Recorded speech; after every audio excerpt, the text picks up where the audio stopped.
ওম শান্তি। আজকের তারিখ হলো 13/1/2026। প্রাতঃ মুরলী। ওম শান্তি। বাপদাদা মধুবন। বৃষ্টি বাচ্চারা, বাবার শ্রীমতের রিগার্ড রাখার অর্থ হলো মুরলী কখনো মিস না করা, সকল আজ্ঞা পালন করা। প্রশ্ন বাচ্চারা, কেউ যদি তোমাদের জিজ্ঞাসা করে সন্তুষ্ট প্রশ্ন অর্থাৎ রাজি খুশি তোমরা, তবে গর্বের সাথে তোমাদের কেমন জবাব দেওয়া উচিত? উত্তর বলো, অধীর অপেক্ষা ছিলাম ব্রহ্মের ঊর্ধ্বে যিনি থাকেন তাকে পাওয়া, তাকে পেয়ে গেছি, তাছাড়া আর কি চাই? যা পাওয়ার ছিল পেয়ে গেছি। তোমাদের অর্থাৎ ঈশ্বরীয় বাচ্চাদের কোনো ব্যাপারে আর আগ্রহ নেই। বাবা তোমাদের আপন করেছেন, তোমাদের মাথায় মুকুট রেখেছেন, তবে কোনো ব্যাপারে আর পরোয়া করার আছে? ওম শান্তি। বাবা বোঝান বাচ্চাদের বুদ্ধিতে অবশ্যই থাকবে যে বাবা হলেন, বাবাও টিচার, সুপ্রিম গুরু, এটা অবশ্যই যেন স্মরণে থাকে। এই স্মরণ কেউ কখনো শেখাতে পারে না, একমাত্র বাবা প্রতি কল্পে এসে শেখান। তিনি হলেন জ্ঞানের সাগর, অতীত পাবনও। এটা এখন বুঝতে পারা যায় যখন জ্ঞানের তৃতীয় নেত্র প্রাপ্ত হয়। বাচ্চারা বুঝতে পারো কিন্তু বাবাকে ভুলে যায়, তবে টিচার গুরু আবার স্মরণে আসবে কীভাবে? মায়া হলো খুবই প্রবল, যার 3 রূপের মহিমা থাকা সত্ত্বেও 3কে ভুলিয়ে দেয়। এতটাই সর্বশক্তিমান বাচ্চারা লিখে, বাবা আমি ভুলে যাই। মায়া এমন প্রবল, ড্রামা অনুসারে হলো খুবই সহজ। বাচ্চারা মনে করে এরকম কেউ কখনো হতে পারে না, তিনি হলেন বাবা, টিচার, সদ্গুরু, সত্যিই এতে গল্প কথা ইত্যাদি কোনো ব্যাপার নেই, অন্তর থেকে বোঝার ব্যাপার। কিন্তু মায়া ভুলিয়ে দেয়। মায়া বলে আমি পরাজয় স্বীকার করে নিলে তবে কদমে পদম হবে কি হবে? দেবতাদেরই পদম অর্থাৎ পায়ের চিহ্ন দেওয়া হয়, সকলেরটা দিতে পারা যায় না। এটা হলো ঈশ্বর প্রদত্ত পাঠ, মানুষের না। এই পাঠ কখনো কখনো কোনো মানব প্রদত্ত হতে পারে না। যদিও দেবতাদের মহিমা করা হয়, তবু কিন্তু উচ্চতমের চেয়েও উচ্চ হলেন একমাত্র বাবা। এছাড়া ওনার ব্রহ্মার বাবা আর কৃতিত্ব কী আছে? আজ ব্যবসায়িক আসন, আগামীকাল রাজত্ব আসন। এখন তোমরা পুরুষার্থ করছো ওই রকম লক্ষ্মীনারায়ণ হওয়ার। তোমরা জানো যে এই পুরুষার্থেই অনেককে ফেল করে। পড়াশোনা তারাই করবে যারা কল্প পূর্বে পাশ করেছিল। বাস্তবে জ্ঞান তো হলো খুবই সহজ, কিন্তু মায়া ভুলিয়ে দেয়। বাবা বলেন নিজের চার্ট লেখো, কিন্তু লিখতে পারে না। কত আর বসে লিখবে? যদি লেখে তখন তবে বুঝতে পারবে যে বড়জোর 2 ঘন্টা স্মরণে ছিলাম। সেটাও তারাই বুঝতে পারবে যারা বাবার শ্রীমত অনুসারে চলবে। বাবা তো বুঝেন এই বেচারাদের লজ্জা বোধ হয়, না হলে তো শ্রীমতকে বাস্তবিত করা উচিত। কিন্তু 2%ই সাকুল্যে চার্ট লেখে। বাচ্চাদের শ্রীমতের রিগার্ড অতটা নেই, মুরলি পাওয়া সত্ত্বেও পড়ে না। মনে অবশ্যই লাগে, বাবা তো বলেন সত্যিই আমরা মুরলি পড়ি না, তো বাকি আর সকলকে কী বোঝাবো? অর্থাৎ স্মরণের যাত্রা। ওম শান্তি। আত্মাদের পিতা আত্মারূপী বাচ্চাদের বোঝাচ্ছেন। এটা তো বাবার বাচ্চারা বরাবর বুঝতে পারে যে আত্মারা হলাম আত্মা, আমাদের পরম পিতা পরমাত্মা পড়াচ্ছেন। আর কি বলেন, আমাকে স্মরণ করলে তোমরা স্বর্গের মালিক হবে। এতে বাবাও এসে গেলেন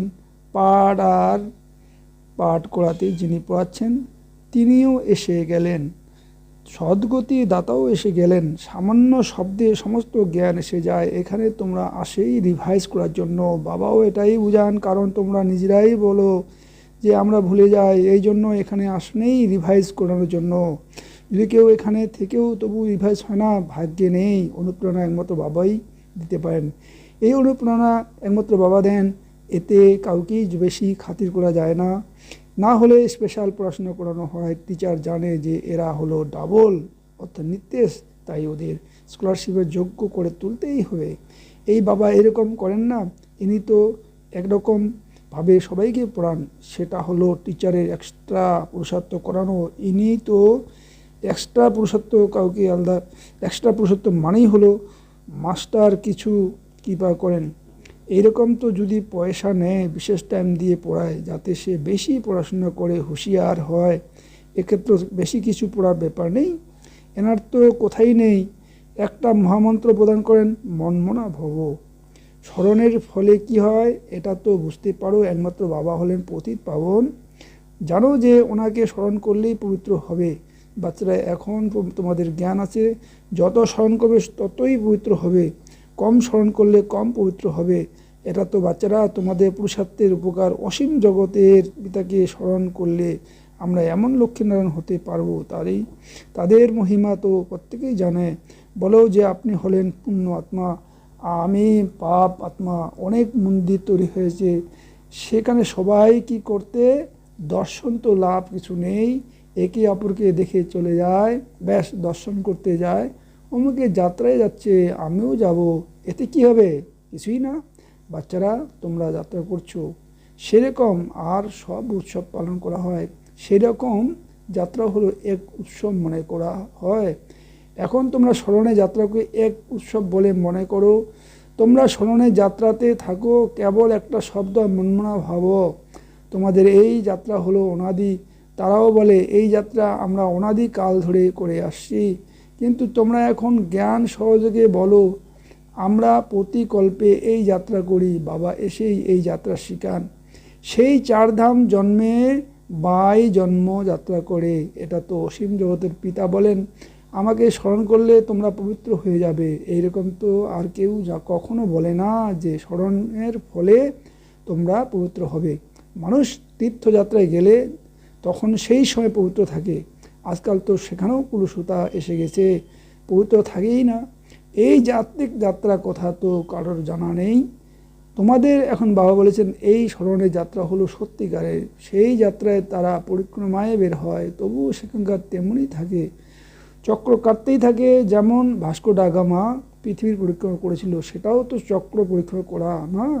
গানও আছে, চারিদিকে ঘুরে বেড়ালাম, তবু সর্বক্ষণ রয়ে গেলাম দূরে দূরেই। ভক্তি মার্গেই তো কিছু প্রাপ্তি হতে পারে না, ভগবান প্রাপ্তি কারোরই হয় না। ভগবানের থেকে দূরেই থাকে, পরিক্রমা করে আবার বাড়ি এসে পাঁচ বিকারে ভেসে যায়। সেই সব যাত্রাগুলি হলো মিথ্যা। বাচ্চারা এখন তোমরা জানো এটা হলো পুরুষোত্তম সঙ্গম যুগ, যখন কিনা বাবা এসেছেন। একদিন সবাই জেনে যাবে বাবা এসেছেন, ভগবান শেষ পর্যন্ত প্রাপ্ত হবে। কিন্তু কীভাবে এটা তো কেউ জানে না। মিষ্টি মিষ্টি বাচ্চারা এটা তো জানে যে আমরা শ্রীমতের আধারে ভারতকে আবার স্বর্গে পরিণত করছি, ভারতেরই নাম তোমরা করবে। ওই সময় আর কোনো ধর্ম হয় না, সমগ্র বিশ্ব পবিত্র হয়ে যাবে। এখন তো অনেক ধর্ম আছে, বাবা এসে তোমাদের সমগ্র বৃক্ষের নলেজ শোনান, তোমাদের মনে করিয়ে দেন তোমরাই যে দেবতা ছিলে, তারপর আবার ক্ষত্রিয়, সেই তোমরাই পোষ্য, তারপর তোমরাই শূদ্র হও, এখন সেই তোমরাই ব্রাহ্মণ হয়েছ। আমি সেই, এর অর্থ বাবা তো কত সহজে বুঝান। ওম অর্থাৎ আমি আত্মা, আবার আমি আত্মা, ওই রকম চক্র আবর্তন করি। তারা তো বলে দেয় আমি যে আত্মা সে পরমাত্মা, পরমাত্মাই হলো সেই আত্মা, একজনও নেই যার আমি সেই, এর অর্থ জানা আছে। বাবা তাই বলেন এই যে মন্ত্র আছে এটা সর্বক্ষণ স্মরণে রাখা উচিত। চক্রবর্তীতে না থাকলে তবে চক্রবর্তী রাজা হবে কি হবে।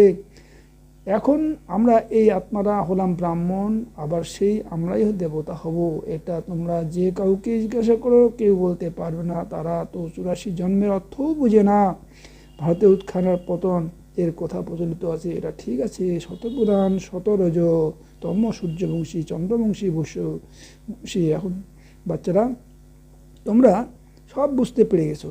বিষ্ণু বাবাকেই জ্ঞানের সাগর বলা হয়।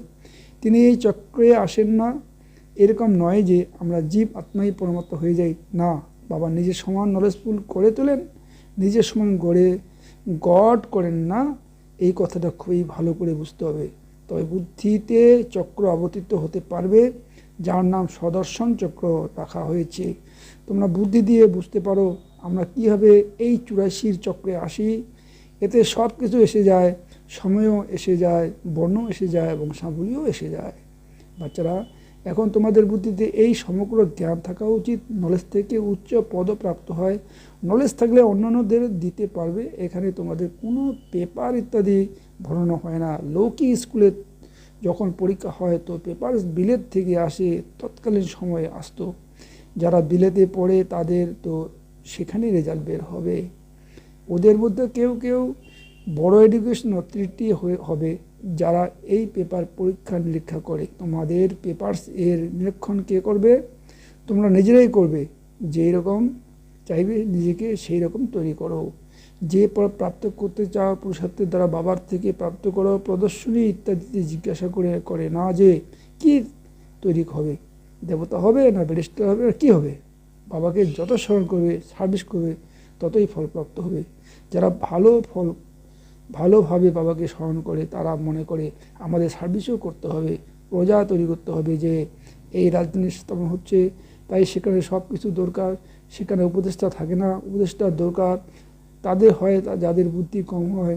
তোমাদের ওখানে নির্দেশের দরকার থাকে না, বাবার কাছে নির্দেশ নিতে আসে, স্কুল ব্যাপারে নির্দেশ নেয়, টাকা পয়সার কী করবে, ব্যবসা বা কাজকর্ম কী হবে, কী করবে। বাবা বলেন এই দুনিয়ার পার্থিব কথা বাবার কাছে এনো না, কোথাও যাতে কেউ মিশলে না পড়ে, তাই কিছু সহায়ক হয়ে বলে দেন। আমার তো এটা কাজ নয়, আমার তো হলো ঈশ্বরের ধান্দা তোমাদের রাস্তা বলে দেওয়া। তোমরা বিশ্বের মালিক হবে কি করে? তোমাদের শ্রীমত প্রাপ্ত হয়েছে। তাছাড়া সব হলো আসরিক মত। সত্যযুগে বলা হবে শ্রীমত, কলিযুগে আসরিক মত, সেটা হলো সুখধাম। সেখানে এরকম বলবে না সন্তুষ্ট তো, খুশি আছে তো, শরীর ঠিক আছে তো, এইসব শব্দ সেখানে থাকে না। এইসব এখানে জিজ্ঞাসা করা হয় কোনো কষ্টই নেই তো, খুশি তো, সন্তুষ্ট তো, এতেও অনেক কথা আসে যায়। সেখানে দুঃখ থাকেই না। যে জিজ্ঞাসা করা হবে এটা হলো এই দুঃখের দুনিয়া। বাস্তবে তোমাদের কেউ জিজ্ঞাসা করতে পারে না। যদিও মায়া নিচে নামিয়ে দিতে থাকে, তবু তো আমরা বাবাকে পেয়েছি যে তোমরা বলবে কি, তোমরা খুশিতে আছো কিনা, ভালো আছো কিনা জিজ্ঞাসা করো। আমরা হলাম ঈশ্বরের সন্তান, আমাদের কি এত খুশি? প্রশ্নটা কোথায় জিজ্ঞাসা করো? একটাই বাসনা ছিল ব্রহ্মের ঊর্ধ্বে যিনি থাকেন সেই বাবাকে পাওয়ার, তাকে পেয়ে গেছি। আবার কিছু চিন্তা, এটা সব সময় স্মরণ করা উচিত। আমি কার বাচ্চা? বুদ্ধিতে এই কারণ আসে যে যখন আমরা পবিত্র হয়ে যাব তখন আবার লড়াই শুরু হয়ে যাবে। তাই যখন কেউ তোমাদের জিজ্ঞাসা করবে তোমরা সন্তুষ্ট খুশি আছো, তখন বলো আমরা তো সব সময় সন্তুষ্ট। প্রশ্ন অসুখও যদি হয় তবু বাবার স্মরণে থাকি। তোমরা স্বর্গের চেয়েও বেশি এখানে সন্তুষ্ট প্রশ্ন থাকো। স্বর্গের বাদশাহী প্রদানকারী বাবাকে যখন বাবা হয়ে গেছে, যিনি আমাদের এতটা যোগ্য তৈরি করেছেন, তবে আমাদের আর চিন্তা কিসের থাকে? ঈশ্বরের বাচ্চাদের কি আর চিন্তা থাকে? সেখানে দেবতারাও পড়বা নেই, দেবতাদের উপর তো আছেন ঈশ্বর, তো ঈশ্বরের বাচ্চাদের কি আর উদ্বেগ হতে পারে? বাবা আমাদের প্রাণ, বাবা হলেন আমাদের টিচার, সদ্গুরু। বাবা আমাদের মাথায় মুকুট ডাকছেন, আমরা মুকুটধারী হয়ে উঠছি। বাচ্চারা তোমরা জানো যে আমাদের কীভাবে ঈশ্বরের তাজ প্রাপ্ত হয়। বাবা মুকুট নিজে রাখেন না। তোমরা এটাও জানো সত্যযুগে বাবা নিজের মুকুট তার বাচ্চাদের উপর রাখেন, যাকে ইংরেজিতে বলা হয় ক্রাউন প্রিন্স। এখানে যতক্ষণ বাবার মুকুট বাচ্চাদের প্রাপ্ত হয় ততক্ষণ বাচ্চাদের মনে উৎকণ্ঠা থাকে। পিতার মৃত্যু হলে তবে মুকুট মাথায় বসবে, ততক্ষণ প্রত্যাশা থেকে প্রিন্স থেকে মহারাজা কবে হব। সেখানেই তো এরকম কথাই হয় না। নিজের সময় মতো রীতি অনুযায়ী বাবা বাচ্চাদের মুকুট দিয়ে আবার সরে যান। সেখানে বানপ্রস্থের কোথায় উঠে না, বাচ্চাদের মহল ইত্যাদি তৈরি করে দেয়, সব আশা পূর্ণ হয়ে যায়। তোমরা বুঝতে পারো সত্যযুগ হলো সুখ আর সুখ। প্র্যাকটিক্যাল খুব সুখ তখনই প্রাপ্ত করবে যখন সেখানে যাবে। সেটা তো তোমরাই জানো। স্বর্গে কী হবে? এক শরীর ত্যাগ করে তারপর কোথায় যাবে? বাবা এখন তোমাদের প্র্যাকটিক্যাল শোনাচ্ছেন। তোমরা জানো যে আমরা সত্যিই স্বর্গে যাব। তারা তো বলে দেয় আমরা স্বর্গে যাই, জানেও না স্বর্গ কাকে বলে। জন্মান্তর এই অজ্ঞতার কথা শুনে এসেছে। এখন বাবা তোমাদের সত্যিই কথা শোনাচ্ছেন। আচ্ছা, মিষ্টি হারানো দিয়ে বাচ্চাদের প্রতি মাতা পিতা বাপদাদা স্মরণে স্নেহ সুমন আর সুপ্রভাত। আত্মাদের পিতা তার আত্মারূপী বাচ্চাদেরকে জানাচ্ছেন নমস্কার। তাহলে জন্য মুখ্য সার 1 নম্বর, সর্বদা সন্তুষ্ট আর খুশি থাকার জন্য বাবার স্মরণে থাকতে হবে। ঈশ্বরীয় পড়াশোনা দ্বারা নিজেদের উপর রাজত্বের মুকুট রাখতে হবে। 2 নম্বর, শ্রীমতের আধারে ভারতকে স্বর্গ করে তোলার সেবা করতে হবে। সর্বদা শ্রীমতের রিগার্ড রাখতে হবে। বরদান, শ্রেষ্ঠ ভাগ্যের স্মৃতি দ্বারা নিজের সমত্ব স্বরূপে থাকা সূর্যবংশী পদের অধিকারী ভব। যারা নিজের শ্রেষ্ঠ ভাগ্যকে সদা স্মৃতিতে রাখার তারাই সমত্ব স্বরূপে থাকে। তারা সদা নিজের অনাদি আসল স্বরূপের স্মৃতিতে থাকে, কখনোই নকল ফেস ধারণ করে না। কখনো কখনো মায়া নকল গুণ আর কর্তব্যের স্বরূপ বানিয়ে দেয়। কাউকে ক্রোধী, কাউকে লোভী, কাউকে দুঃখী, কাউকে অশান্ত বানিয়ে দেয়। কিন্তু আসল স্বরূপ এই সব বিষয় থেকে অনেক ঊর্ধ্বে থাকে। যে বাচ্চারা নিজের আসল স্বরূপে স্থিত থাকে তারাই সূর্যবংশী পদের অধিকারী হয়ে যায়। স্লোগান: সকলের উপর রহম অর্থাৎ দয়া করো, তাহলে অহম অর্থাৎ আমিত্ব আর রহম যে কোনো ধরনের প্রশ্ন সমাপ্ত হয়ে যাবে। অব্যক্ত ইশারা: এই অব্যক্তি মাসে বন্ধনমুক্ত থেকে জীবনমুক্ত স্থিতি অনুভব করো। যখন তোমাদের রচনা কমল পুষ্প জালে থেকেও জলের বন্ধন থেকে মুক্ত থাকে। তো যখন রচনাতে এই বিশেষত্ব আছে তখন মাস্টার রচয়িতার মধ্যে থাকবে না। যখন কোনো বন্ধনে ফেসে যাবে তখন নিজের সামনে কমল পুষ্পের দৃষ্টান্ত রাখবে। যে যখন কমল পুষ্প পৃথক আর প্রিয় থাকতে পারে তখন মাস্টার সর্বশক্তিমান কি থাকতে পারবে না? তাহলে সদা বন্ধনমুক্ত হয়ে যাবে। ওম শান্তি, ওম শান্তি, ওম শান্তি।